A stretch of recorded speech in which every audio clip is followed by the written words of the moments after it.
ഇപ്പോൾ കേരളം മുഴുവനും ഇലക്ഷൻ്റെ ചൂടിലാണ്.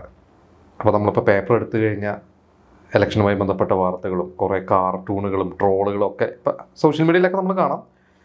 അപ്പോൾ കഴിഞ്ഞ ദിവസം വെള്ളിമൂങ്ങ എന്ന് പറയുന്ന ഒരു സിനിമയുടെ അതിൻ്റെ റൈറ്റർ ഈ ഇലക്ഷനുമായി ബന്ധപ്പെട്ടിട്ടുള്ള ഇതിൻ്റെ ചർച്ചയ്ക്കിടയിൽ അദ്ദേഹം ഒരു ആർട്ടിക്കിൾ അതിൽ എഴുതിയിരുന്നു. അദ്ദേഹത്തിന് ഈ വെള്ളിമൂങ്ങ എന്നുള്ള സിനിമ എങ്ങനെ സംഭവിച്ചു, ഒരു കഥാപാത്രം എങ്ങനെ വന്നു എന്നുള്ളതൊക്കെ. അപ്പോൾ പെട്ടെന്ന് എൻ്റെ ഓർമ്മകളും ആ വെള്ളിമൂങ്ങയുടെ ആ ഒരു 10 വർഷം മുമ്പുള്ള ഒരു കാലത്തേക്ക് പോയി.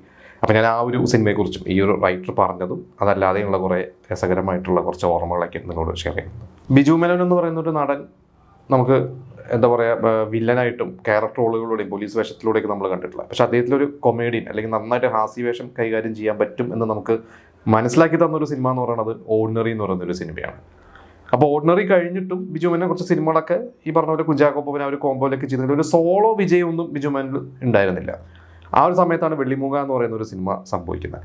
അപ്പോൾ ഇതിൻ്റെ റൈറ്റർ ജോജി തോമസ്, എൻ്റെ ഒരു അറിവ് ശരിയാണെങ്കിൽ അദ്ദേഹം ഇൻഫോ പാർക്കിൽ IT ഫീൽഡിൽ ജോലി ചെയ്തിരുന്നതാണ്.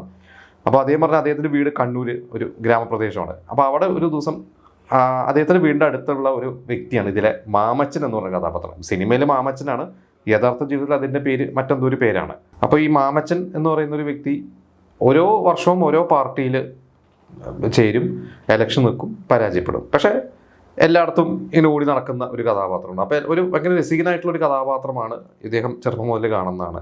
അങ്ങനെ ഒരു ദിവസം ഒരു ക്രിസ്മസ് ദിവസം ഈ പറയുന്ന റൈറ്റർ വീടിൻ്റെ പുറത്തിരിക്കുമ്പോൾ മാമച്ചൻ നല്ല വെള്ളയൊക്കെ ഇട്ട് ഒരു പെട്ടിയൊക്കെ പിടിച്ച് നടന്നു പോകണമൊക്കെ കണ്ടു കഴിഞ്ഞപ്പോൾ പെട്ടെന്ന് മനസ്സിൽ തോന്നി ഈ ഒരു മാമച്ചൻ്റെ ഒരു കഥാപാത്രം. അതിന് മുമ്പ് അദ്ദേഹം സിനിമ ചെയ്യാനായിട്ട് ഒരുപാട് കഥകൾ ആലോചിച്ചു.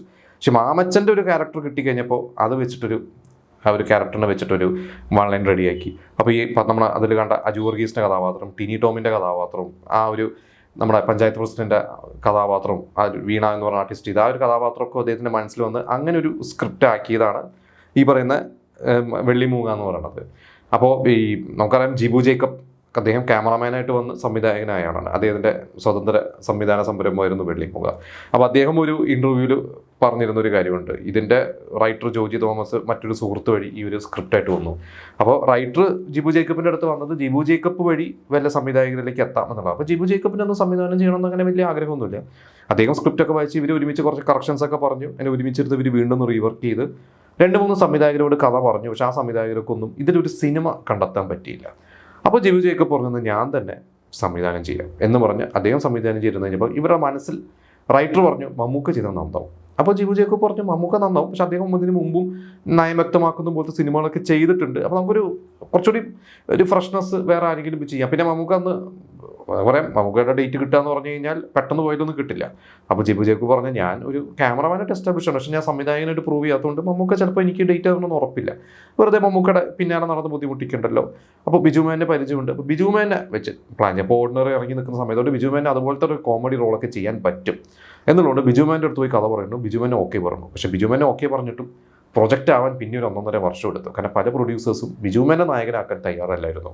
പിന്നെ അജു വർഗീസും ടിനി ടോമിൻ്റെ അടുത്ത് ഇവർ ഓൾറെഡി കഥ പറഞ്ഞു, അവർ സെറ്റാണ്. അപ്പോൾ അജു വർഗീസിൻ്റെ ക്യാരക്ടറിന് വേണ്ടി ബിജുമേൻ്റെ കൂടെ ത്രൂ ഔട്ട് നിൽക്കുന്ന ഒരു ക്യാരക്ടറാണ്. ബിജുമേൻ്റെ ഒരു റൈറ്റ് ഹാൻഡായിട്ട് നിൽക്കുന്ന ഒരു ക്യാരക്ടർ ആയതുകൊണ്ട് അന്ന് നായകതുല്യം എന്ന് പറയാവുന്ന അല്ലെങ്കിൽ അതേപോലത്തെ ഉള്ള കുറച്ച് നടന്മാരോടൊക്കെ ആ ഇത് പറഞ്ഞെങ്കിലും ബിജുമേൻ്റെ താഴെ നിൽക്കുന്ന റോള് ചെയ്യാൻ പലർക്കും തയ്യാറായില്ല എന്നുള്ളതാണ്. അങ്ങനെയാണ് അജുവിലേക്ക് പോയത്. അജു വന്ന് നമുക്കറിയാം തട്ടത്തിന് മറയത്തൊക്കെ കഴിഞ്ഞ് ഇങ്ങനെ സപ്പോർട്ട് റോളുകളും ഒരു നായകൻ്റെ ഒക്കെ കൂടെ നിൽക്കുന്ന റോളുകളൊക്കെ തിളങ്ങി നിൽക്കുന്നത്, അതായത് എല്ലാ സിനിമയിലും ഉണ്ടാവുമെന്ന് അജു.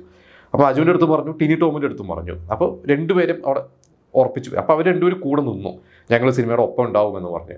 അപ്പോൾ ടിനി ടോമിൻ്റെ ഒരു ക്യാരക്ടർ നമുക്കറിയാം ജോസ്.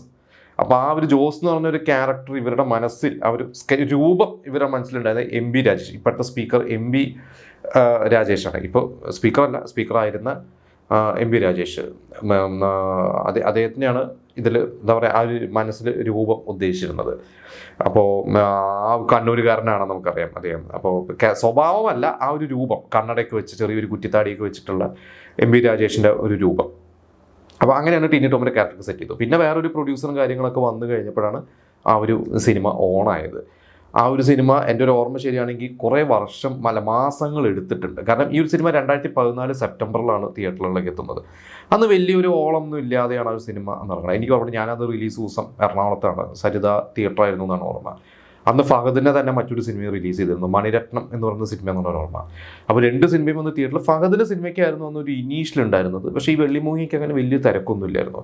പക്ഷെ പിന്നെ പയ്യെയാണ് ആ ഒരു സിനിമ ആൾക്കാർ അറിഞ്ഞു തുടങ്ങി എത്തിയത്. അപ്പോൾ ഇതിന് മുമ്പ് 2014 ഏപ്രിൽ മെയ് സമയത്തായിരുന്നു നമ്മുടെ ലോക്സഭ ഇലക്ഷനൊക്കെ. അപ്പോൾ ആ ഒരു സമയത്തൊക്കെ ഇലക്ഷൻ പ്രചാരണത്തിനിടയ്ക്ക് ബിജു മേനോൻ്റെ ഈ ഒരു ഫോട്ടോ ഒക്കെ വെച്ചിട്ട് ഇതിൻ്റെ ഒരു ഷൂട്ടും കാര്യങ്ങളൊക്കെ നടന്നിരുന്ന കുറച്ച് ഫോട്ടോസൊക്കെ കണ്ട് എനിക്ക് ഓർമ്മയുണ്ട്. അപ്പോൾ കുറേ മാസങ്ങൾ എടുത്തിട്ടാണ് ആ ഒരു സിനിമ തിയേറ്ററുകളിലേക്ക് എത്തിയത്. പിന്നെ ആസിഫ് അലിയുടെ ഒരു ഗസ്റ്റ് റോള്, അപ്പോൾ അന്നും ഇതുപോലെ അവർ പറഞ്ഞു ആസിഫിൻ്റെ ആ റോളിലേക്ക് പല നടന്മാരെയും ആലോചിച്ചു, പക്ഷെ പലർക്കും ആ ഒരു ഗസ്റ്റ് റോൾ വരാൻ താല്പര്യമില്ലാത്തതുകൊണ്ട് പിന്നെ ബിജു മേനോൻ്റെ ആസിഫായിട്ടുള്ള ബന്ധത്തെ പുറത്ത് ആസിഫിനെ വിളിച്ചപ്പോൾ ആസിഫ് തിരക്കിൻ്റെ ഇടയ്ക്കാണെങ്കിൽ കൂടി ആസിഫ് വന്ന് ചെയ്തു. അപ്പോൾ നമുക്കറിയാം ആ ഒരു ആസിഫിൻ്റെ ഒരു രൂപം കുറച്ച് മെലിഞ്ഞ് മുടിയൊക്കെ ഒന്ന് ഏകദേശം പറ്റ വെട്ടിയിട്ടുള്ളത്. അതായത് അപ്പോത്തിക്കരി എന്ന് പറഞ്ഞൊരു സിനിമ ചെയ്യുന്ന സമയമാണ്. അപ്പോൾ അന്ന് ശരിക്കും ജിബു ജേക്കബിൻ്റെ മനസ്സിൽ ഒരു അച്ചായൻ്റെ ഒരു ക്യാരക്ടർ ആകുമ്പോൾ കുറച്ചും കൂടി വേറൊരു ലുക്കായിരുന്നു ആസിഫിൻ്റെ ഉദ്ദേശം. പക്ഷേ ആസിഫ് വന്നു കഴിഞ്ഞപ്പോൾ മെലിഞ്ഞ് മുടിയൊക്കെ പറ്റ വെട്ടിയിട്ടുള്ള ഒരു ക്യാരക്ടറായപ്പോൾ എന്നാൽ പിന്നെ ഓക്കെ ആസിഫിന് ആ ക്യാരക്ടർ ലുക്ക് മാറ്റാൻ പറ്റാത്തതുകൊണ്ട് ഈ ഒരു ക്യാരക്ടറിന് കറുപ്പ് ഇട്ട് കൊടുത്തു. ഇന്ന് ആ സിനിമയുടെ നമുക്കറിയാം ആ ഒരു സിനിമയിൽ ആസിഫ് വരുന്ന സീനുകളൊക്കെ ഒരു കറുപ്പ് ഡ്രസ്സാണ്. പക്ഷെ ക്ലൈമാക്സോട് എടുക്കുമ്പോഴാണ് ഏറ്റവും അവസാനത്തെ ഒരു ഷോട്ടിലാണ് ആസിഫ് ഒരു പോസിറ്റീവ് ക്യാരക്ടറാണെന്ന് മനസ്സിലാക്കുന്നത്. അതിൽ വേറൊരു കുറച്ച് കളർഫുൾ ആയിട്ടുള്ള കോസ്റ്റ്യൂം കൊടുത്തു, മറ്റേതൊക്കെ ഒരു കറുപ്പ് ഡ്രസ്സ് കൊടുത്തത്, അങ്ങനെ ആ ഒരു രൂപത്തിന് പറ്റിയ ഒരു കോസ്റ്റ്യൂം കൊടുത്തു എന്നൊക്കെയാണ് സംവിധായകൻ പറഞ്ഞത്. എന്തായാലും ആ ഒരു സിനിമ ഇന്നും പറഞ്ഞ പോലെ ഭയങ്കര പ്രസക്തി എന്നുള്ളൊരു സിനിമയാണ്. അതിലെ ബിജു മേനോൻ്റെ ഒരു ക്യാരക്ടറും. അപ്പോൾ റിയൽ മാമച്ചൻ ഈ സിനിമ ഇറങ്ങിയ ശേഷം മാമച്ചൻ അവിടെ ഫേമസ് ആയി എന്നൊക്കെ റൈറ്റർ പറഞ്ഞിട്ടുണ്ട്. ഇപ്പോൾ 2014 ഇപ്പോൾ 11 വർഷം കഴിഞ്ഞു ആ ഒരു സിനിമ ഇറങ്ങിയിട്ട്. എനിക്ക് തോന്നുന്നു ഇപ്പോഴും ആ ഒരു സിനിമയ്ക്ക് പ്രസക്തി ഉണ്ട്. ആ ഒരു സിനിമയ്ക്ക് വേണമെങ്കിൽ വീണ്ടും 2ാം ഭാഗമൊക്കെ വന്നാൽ ആ ഒരു ക്യാരക്ടറിനൊക്കെ വെച്ചിട്ട് ഇന്ന് മാമച്ചൻ എന്തായിരിക്കും. കാരണം 10 വർഷത്തിനിടയ്ക്ക് നമ്മുടെ രാഷ്ട്രീയത്തിൽ ഒരുപാട് മാറ്റങ്ങൾ സംഭവിച്ചിട്ടുണ്ട്. അപ്പോൾ ഇന്ത്യൻ രാഷ്ട്രീയത്തിലാണെങ്കിൽ കേരള രാഷ്ട്രീയത്തിലൊക്കെ. അപ്പോൾ എനിക്ക് തോന്നുന്നു ഇന്ന് ആ ഒരു മാമച്ചൻ്റെ ഒരു ക്യാരക്ടറൊക്കെ വെച്ചിട്ട് ഇന്ന് വീണ്ടും ഒരു സിനിമയൊക്കെ വന്ന രസകരമാവുമെന്ന് തോന്നുന്നു. അത് റീമേക്ക് ചെയ്തിട്ടുണ്ട് തമിഴിൽ, സുന്ദർസിയാണ് ചെയ്തിട്ടുള്ളത്. ആ ഒരു സിനിമ അതും കുഴപ്പമില്ലാത്തൊരു വിജയം തോന്നുന്നു. അതിൽ വൈഭവ് എന്ന് പറഞ്ഞ നടനാണ് ആസിഫിൻ്റെ റോളൊക്കെ ചെയ്തത്. എന്തായാലും വെള്ളിമൂങ്ങ എന്ന് പറഞ്ഞ സിനിമയെക്കുറിച്ചുള്ള നിങ്ങളുടെ അഭിപ്രായങ്ങൾ നമുക്ക് ഷെയർ ചെയ്യാം. നിങ്ങളുടെ വീട്ടിലും അല്ലെങ്കിൽ നിങ്ങളുടെ വീടിൻ്റെ അടുത്തോ നാട്ടിലോ ഇതേപോലെ മാമച്ചൻ്റെ പോലത്തെ ഒരു കഥാപാത്രം ഉണ്ടെങ്കിൽ നിങ്ങൾക്ക് എന്തെങ്കിലും സിമിലാരിറ്റി ഫീൽ ചെയ്യുന്നുണ്ടെങ്കിൽ അതും നമ്മളോട് ഷെയർ ചെയ്യാം.